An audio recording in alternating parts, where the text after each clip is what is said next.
आजमगढ़ के ग्राम सभा बेली में सूबेदार राजभर के आवास पर मनाया गया तिलक उत्सव कार्यक्रम। आजमगढ़ के ग्राम सभा बेली में राजकरण एवं सावित्री देवी के पुत्र प्रवेश राजभर के तिलक उत्सव में क्षेत्र के समस्त क्षेत्रवासियों ने तिलक उत्सव की हार्दिक शुभकामनाएं व बधाई दी। हम आपको बता दें कि शुभ तिलक उत्सव एक हिंदू समारोह है जो शुभ कार्यों खासकर विवाहों की शुरुआत का प्रतीक है।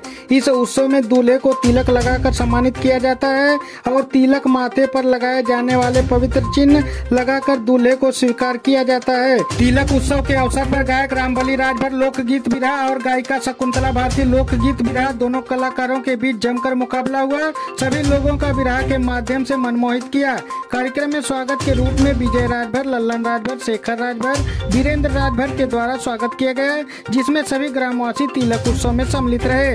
इस मौके पर रामकरण राजभर, राजेंद्र राजभर, रामदीन राजभर, दीनानाथ राजभर, अरविंद राजभर, गोविंद राजभर, शिवम राजभर, सूरज राजभर, अमन राजभर, शुभम राजभर, सानू राजभर, आशिकी राजभर, आशु राजभर आदि मौजूद रहे।